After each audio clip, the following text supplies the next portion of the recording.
Good morning, it's Paul Wiltshire here on Easter Monday. I hope I find you in the very best possible health. And as I mentioned in my Facebook pages, I thought I'd give one or two presentations, hopefully to enlighten your day and take up a bit of time usefully. And I have chosen for my first topic, Domesday Book. And I say Domesday deliberately for reasons that will become apparent a little later on down the line. I've split the presentation up into three little 20-minute slots, so as not to take too much of your time. I hope you find it of interest.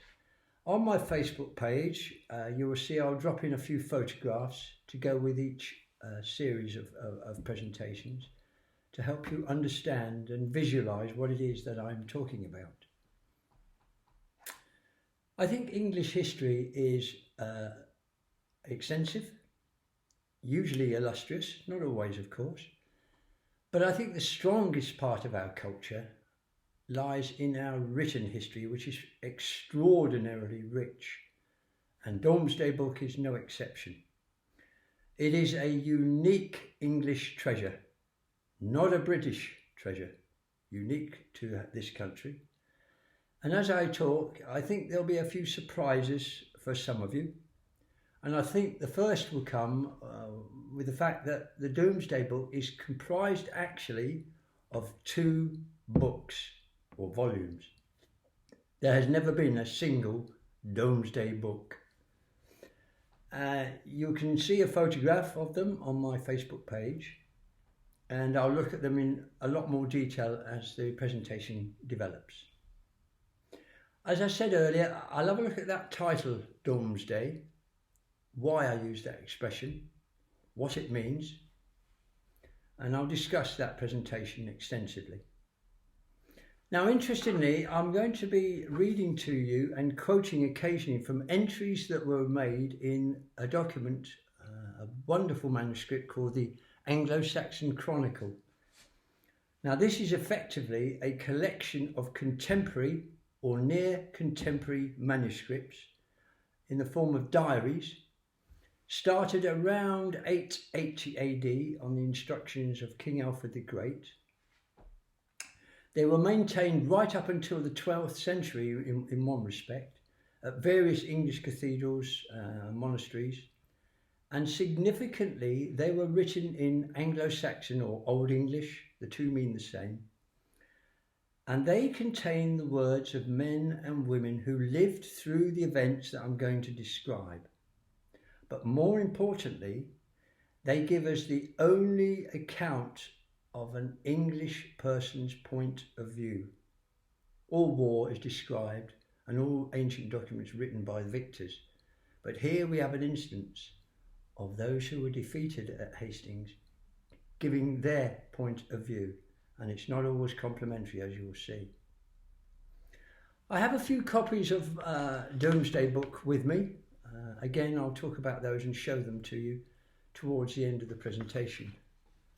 Now, this is my home, and Murphy's Law suggests, although I've taken all precautions, Sod's Law dictates that somebody will ring the doorbell. If they do, we'll just roll with it and deal with it as it happens. So, Domesday Book is what? Well, firstly, it's the world's most extraordinary historical record. It's a written account of England and the English, and it catalogues the possessions of our ancestors 30 to 32 generations ago. It is the oldest known survey of any country's land and or peoples. No other country in the world possesses such an ancient detailed survey of their citizens or their possessions. It was drawn up over 900 years ago on the explicit instructions of King William I, William the Conqueror. And in that regard, we might like to think of it as England's 11th century family album. It was actually a written military and economic exercise. and it has been argued by many historians over the years, that it was the final means by which the Normans, and particularly William the Conqueror, subdued the English, because we were pretty determined to oppose him at that time. He got the landowners through the Domesday Survey to submit to him, and we'll see exactly how and where he did that after the survey was completed. The Domesday Survey catalogued and determined the extent of landholding before and after 1066. Why? Very simple, because it established citizens' liability for tax. Money was at the bottom of it all. And how often have we heard that? Why is that the case? Well, most of us know a little, some know a lot, about 1066 and the Norman invasion. But what is not generally known is that English resistance didn't end at Hastings, and nor did European resistance, because 19 years after the Norman invasion, William the Conqueror needed cash. Cash was key then, as it is now. In 1069, 1070 and 1075, raiders from Denmark and Flanders attempted to invade and wrestle control of England off and from William the Conqueror and his barons.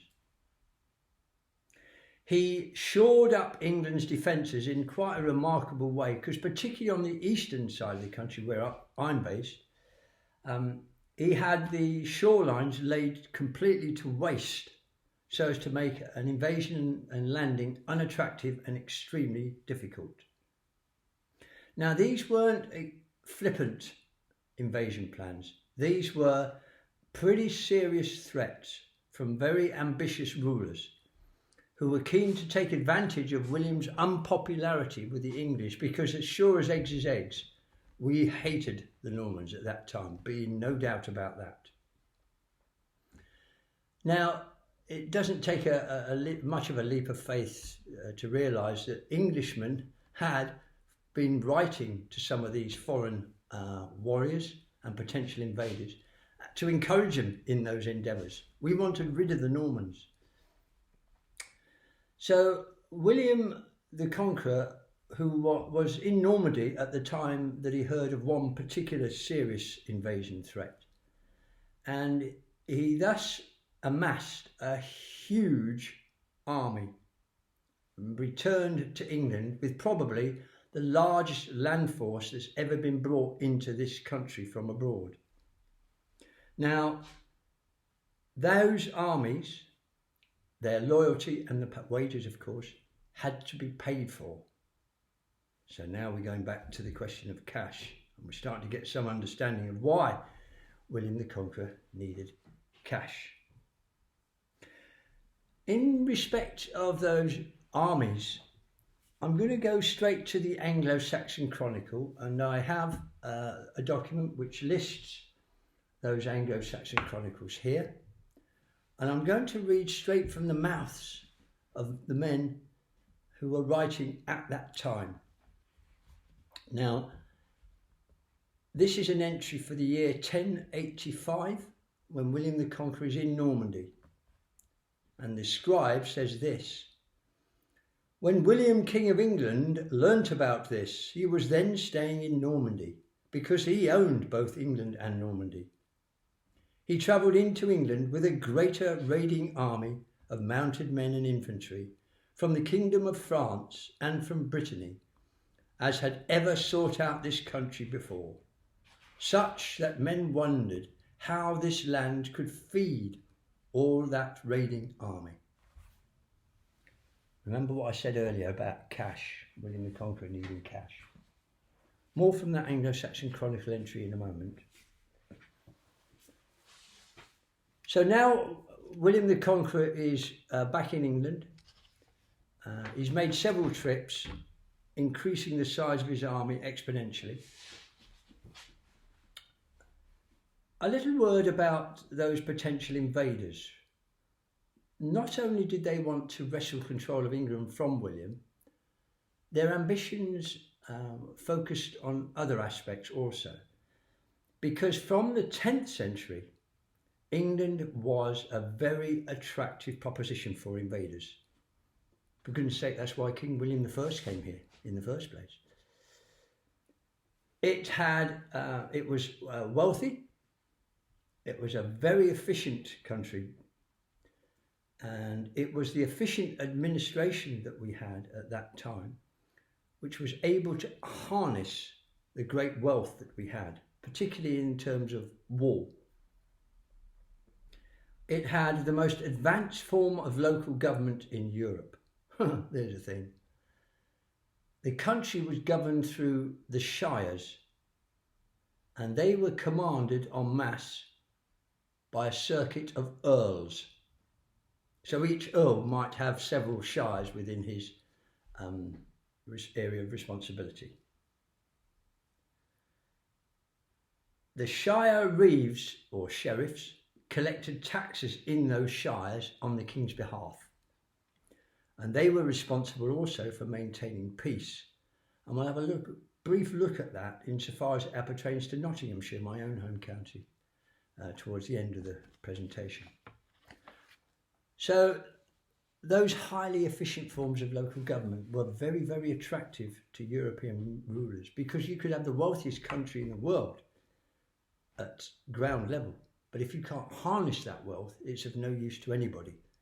Well, England did have that administration and those capabilities. So what I'm going to do now is take you up to Christmas 1085, 19 years after William the Conqueror has invaded England in the first instance. We've heard that there have been determined threats and really serious attempts to raid England from Europe. And in Christmas 1085, William the Conqueror held a meeting with his councillors, and it was in Gloucestershire. And this is what the contemporary writer of the day, as described in the Anglo-Saxon Chronicle, has to say about that. Then at midwinter, the king was at Gloucester with his council and held his court there for 5 days. And afterwards the archbishops and ordained men had a synod for 3 days.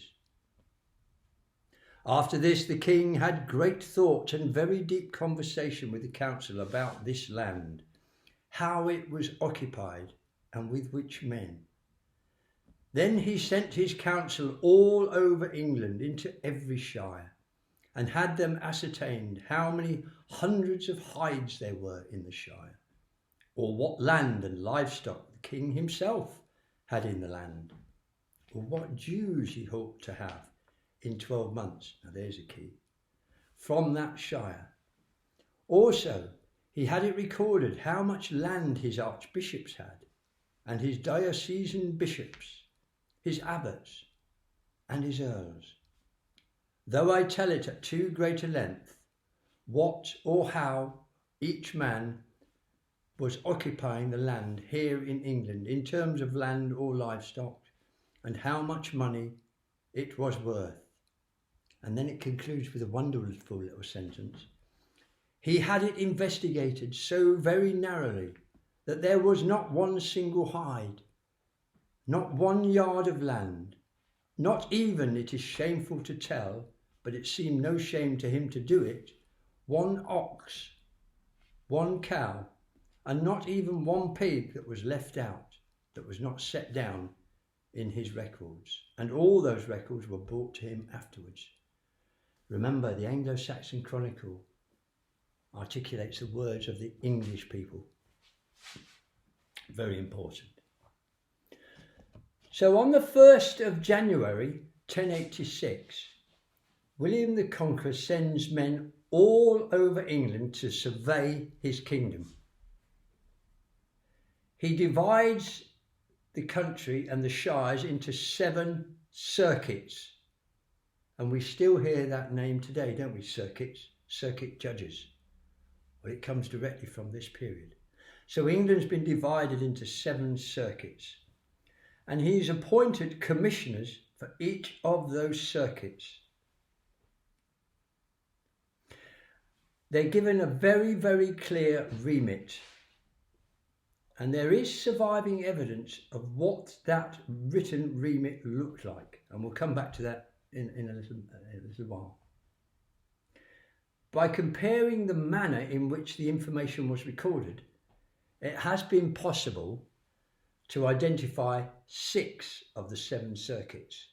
Now I'll describe them, and if you listen carefully, there's somewhere very, very significant missing. But I'll give you 6 of those circuits. So wherever you live in the country, this is how your surveys would have been broken down. Circuit 1 would have included Berkshire, Hampshire, Kent, Surrey and Sussex. Circuit 2, Cornwall, Devon, Dorset, Somerset and Wiltshire. Circuit 3, Bedfordshire, Buckinghamshire, Cambridgeshire, Hertfordshire and Middlesex. Circuit 4, Leicestershire, Northamptonshire, Oxfordshire, Staffordshire and Warwickshire. Circuit 5, Cheshire, Gloucestershire, Herefordshire, Shropshire, Worcestershire and the Marches, the Welsh Marches. Circuit 6, Derbyshire, Huntingdonshire, Lincolnshire, Nottinghamshire and Yorkshire. So those are 6 of the circuits that we know a little bit about. Quite intriguing, I think, that there's one very significant place missing, but we'll come to that. We will come to that. Now we know that the commissioners who were working in these circuits worked from lists of manors and tenants supplied by the shire reeves, the sheriffs, and major landowners that were known to William the Conqueror. He then does something which we hear a lot about to this very day. He has a public inquiry. On this occasion, he holds it in public courts, or county courts. And that evidence, information supplied, is listened to by jurors. Half of those jurors were English and half were Norman. But one wonders how much power and authority the English jurors had. Not much, I suspect. But interestingly, he would have had to have had English jurors because it was only the English who knew and were familiar with English place names and English local histories. So he needed the English there. The results of the inquiries in all of these county courts were sworn by 12 local jurors. Again, a combination of Norman and English, but I think the Normans would have been very much in control of that process. It's quite important, I think, at this stage to recognise that after the Norman conquest of 1066, there was a lot of discontent amongst the Norman magnates following the land grab that followed the invasion. And it's just like pigs in a trough, isn't it? They've gorged themselves, the meal's gone down and they've had time to think, and now they want more.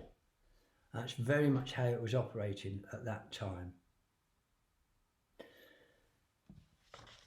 Let's move on to the surveys itself and the process of inquiry, because the returns from those courts were written down and they were summarised and transposed into the national picture, the bigger picture, the Domesday Book that we're familiar with. So effectively, we're starting to understand now that the Domesday Book is an amalgamation of all these local surveys conducted via county courts through the commissioners, consolidated and recorded into one document. And we'll look at that process in a moment. I'm delighted to say that one example of the court return has survived. It's called the Exon Domesday, and it's about the survey conducted in the circuit that covers the southwest part of England. It's held to this day, Exeter Cathedral, in the library at Exeter Cathedral. And if you make an inquiry, you can see it online. It's quite remarkable. I've got a wonderful photograph of it, and I'll drop that onto my Facebook page for you to look at. So the Exon Domesday is the only surviving return that we have at the moment from the process of inquiring through the circuits.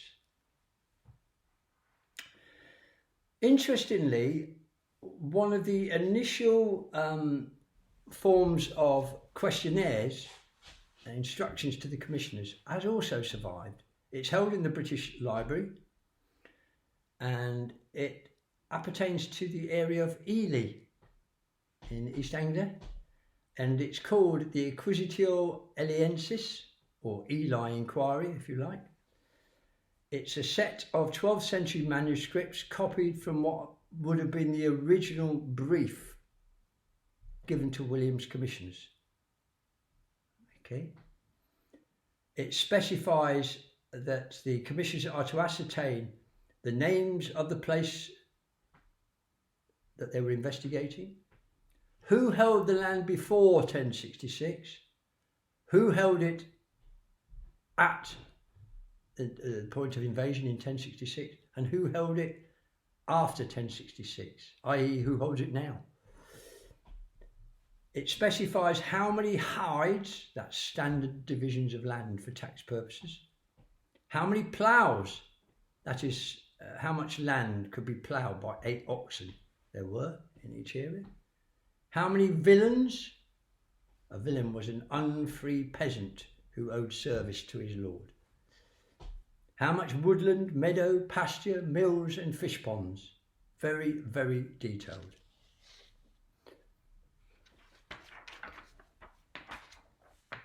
I think I'm going to close this first 20-minute session. We've looked at what the Domesday Book is, why it came about, i.e. cash. The second presentation is going to start looking at how it was put together, in what form it was put together, when it was presented to William the Conqueror. There's a wonderful story about that because you can visit the very place to this day.